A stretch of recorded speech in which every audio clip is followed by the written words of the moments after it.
Hey, welcome back. This is the second episode of the Golf Shop TV show. And I'm Jeff Harrison, our host. Rich the Coach Gil Gallen and Amy Anderson. We're golf enthusiasts. We live here in the Coachella Valley, and quite frankly, it's considered the mecca of golf. Now, I don't know if it's just us at that, guys, but we've got a lot of golf courses in the valley. And we thought, you know, it's time to make a local golf show with a global golf feel.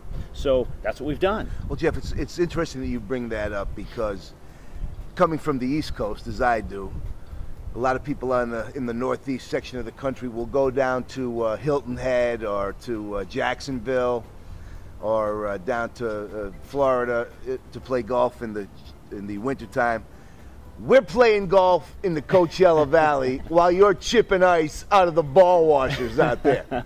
So this right here, the Coachella Valley, the desert of Southern California, is the #1 place to play golf in the United States of America. Absolutely. 100 courses here.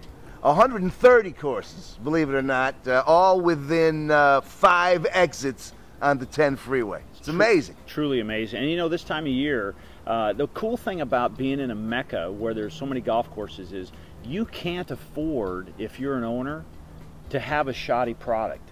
It can't be just kind of mediocre.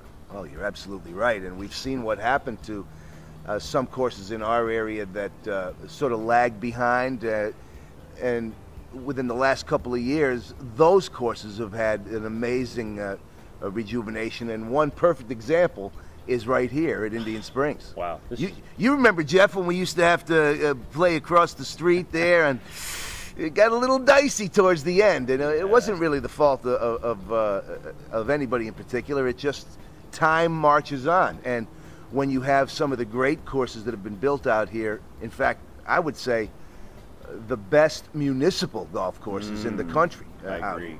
And so everybody had to bring up their product as well, and that's what we've seen here at Indian Springs. Now, Coach, we're going to talk to Neil today. He's the director of golf, and he's done a fabulous job here. Neil Finch is the consummate golf professional who, Jeff, as you know, has taken it to the next level and become a general manager of a golf course. Yeah. In fact, an owner / Absolutely. general manager. And he's all in. He's all in, baby. And he's an extraordinary guy, and I can't wait to talk to him. Yeah. Well, you know, something cool about Neil, and I know we'll talk about this when we have him, is, you know, he's taken a much different approach. He didn't sit back and wait for the economy to change. He didn't just do the same old stuff of, hey, we built it and they'll come.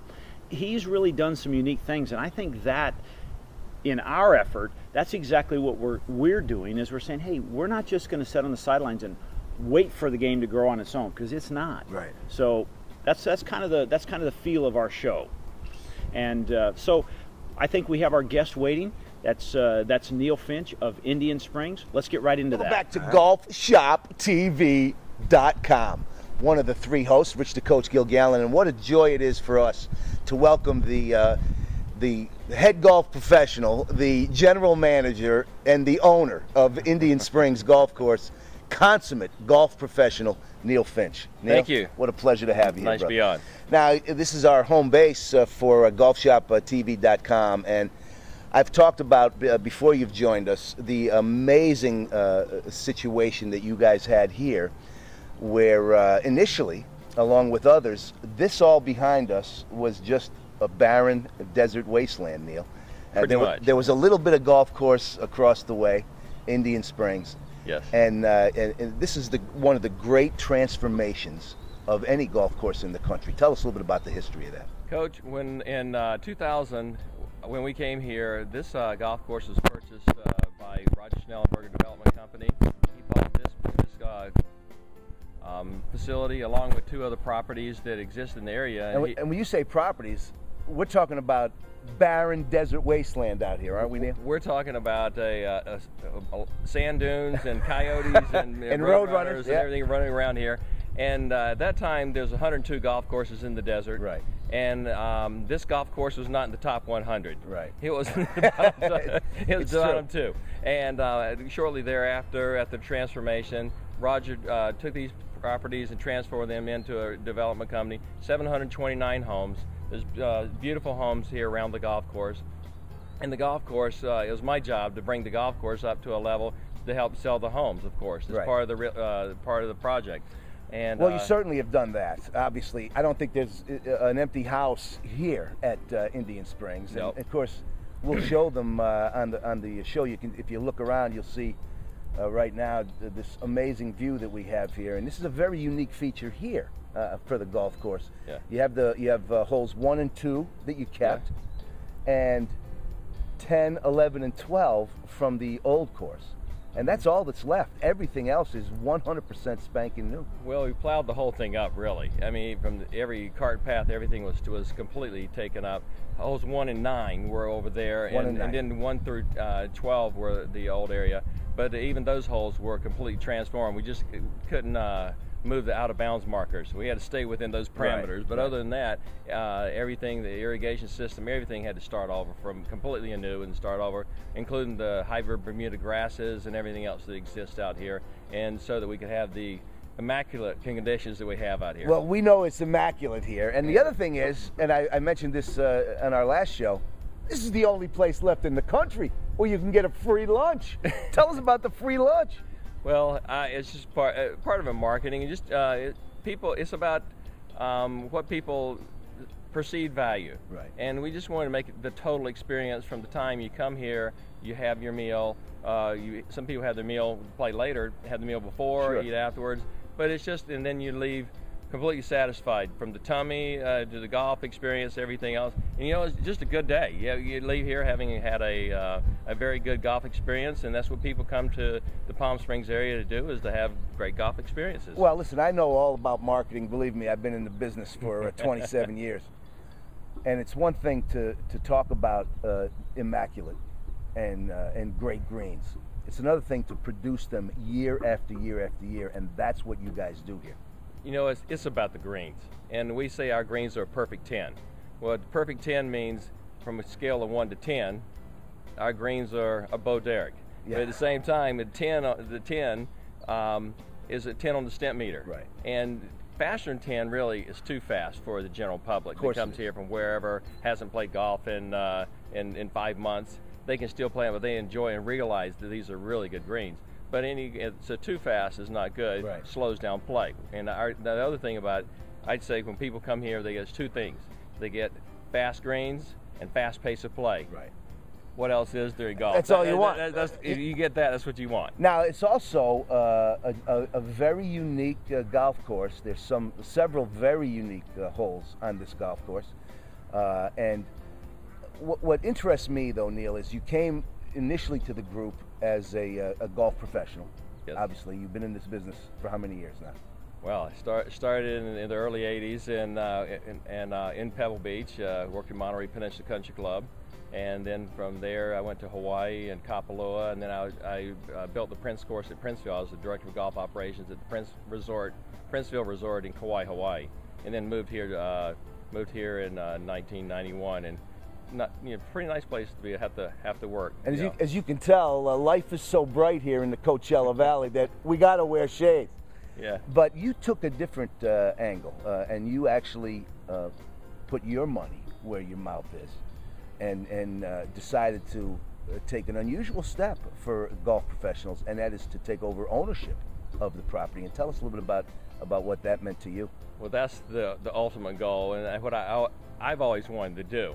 And in 2008, decided to take over not the best timing in 2008, but I was able to get together with a group of investors. There's 3 of us, and we put together a deal so we could purchase the golf course.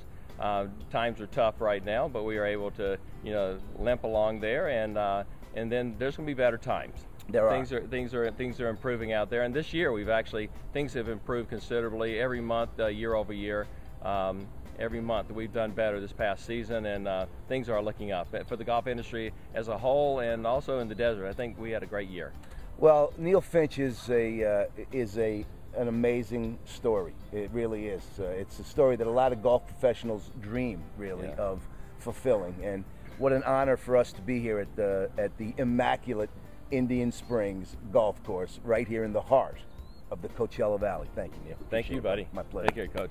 Each week we want to give you a swing tip or something that will help you perform a little bit better out on the course. This week we're going to talk about how to actually hit the ball straight, what you have to do, and we're also going to give you a drill that's going to help you perfect this. Enjoy.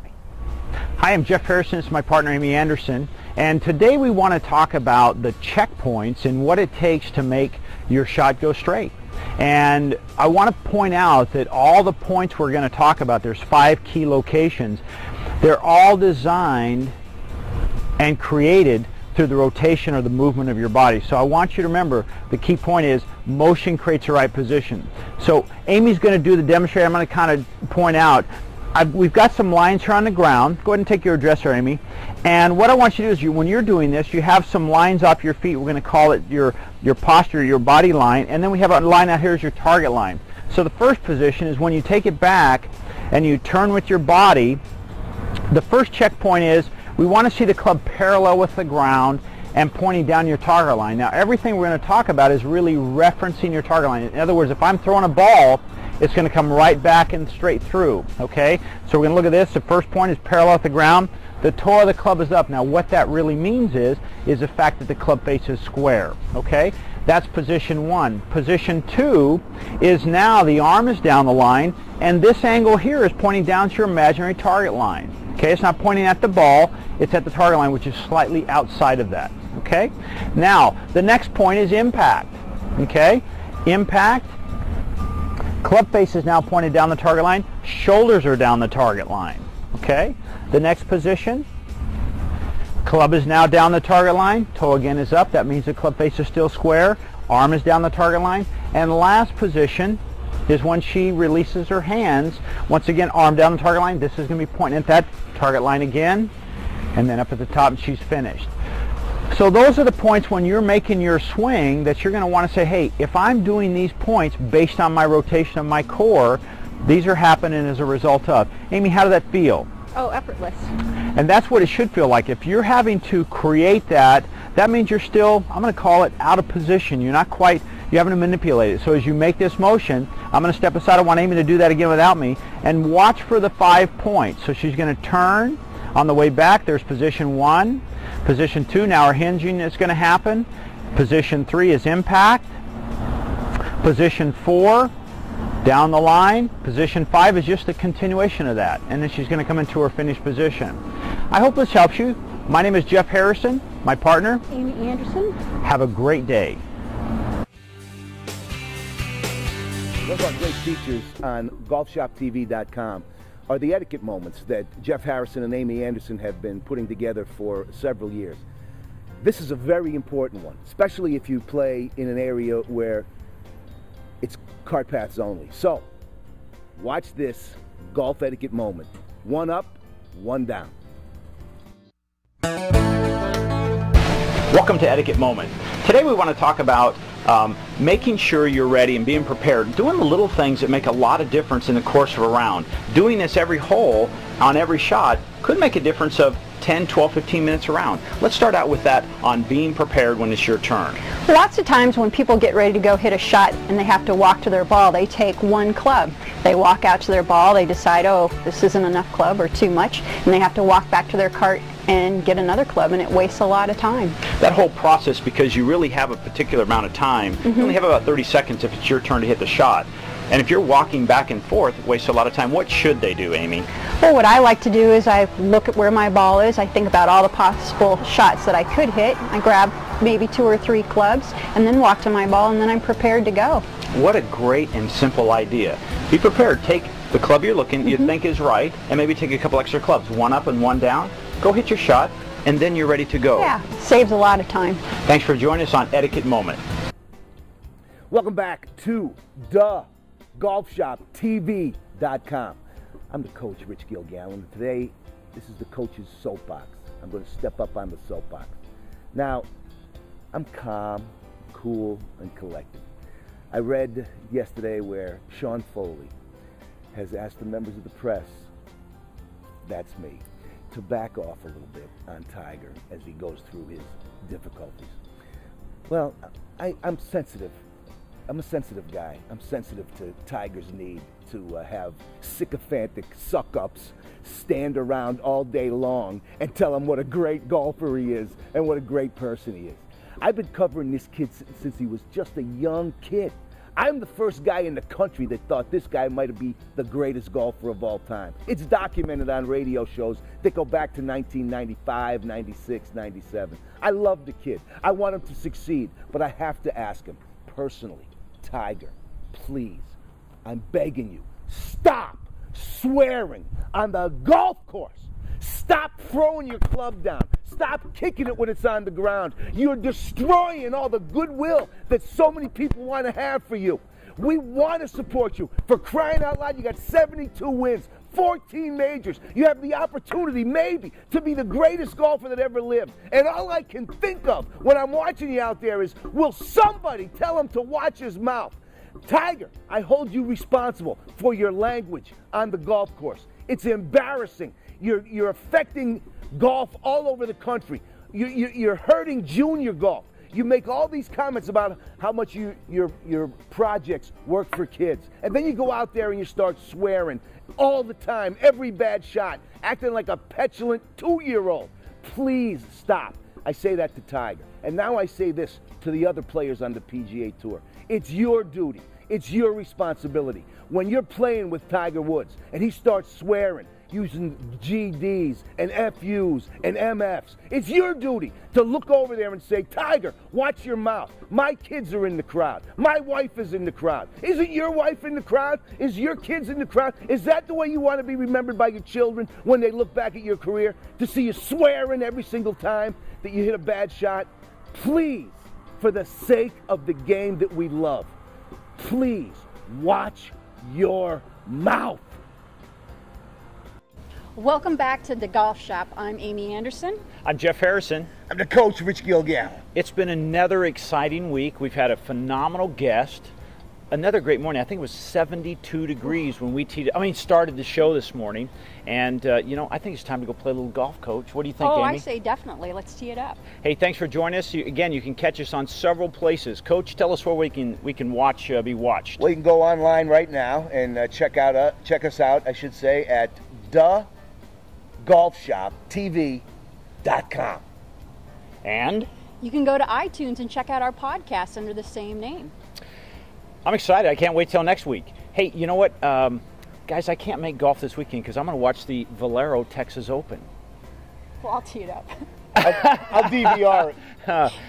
We'll see you next week. I'm Jeff Harrison. I'm Amy Anderson. And the coach, Rich Gilgallen. Thank you for tuning in.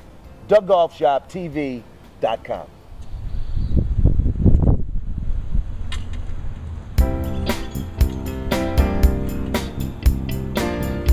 Walk to your car. I'll see you guys. All right. Schwack 'em.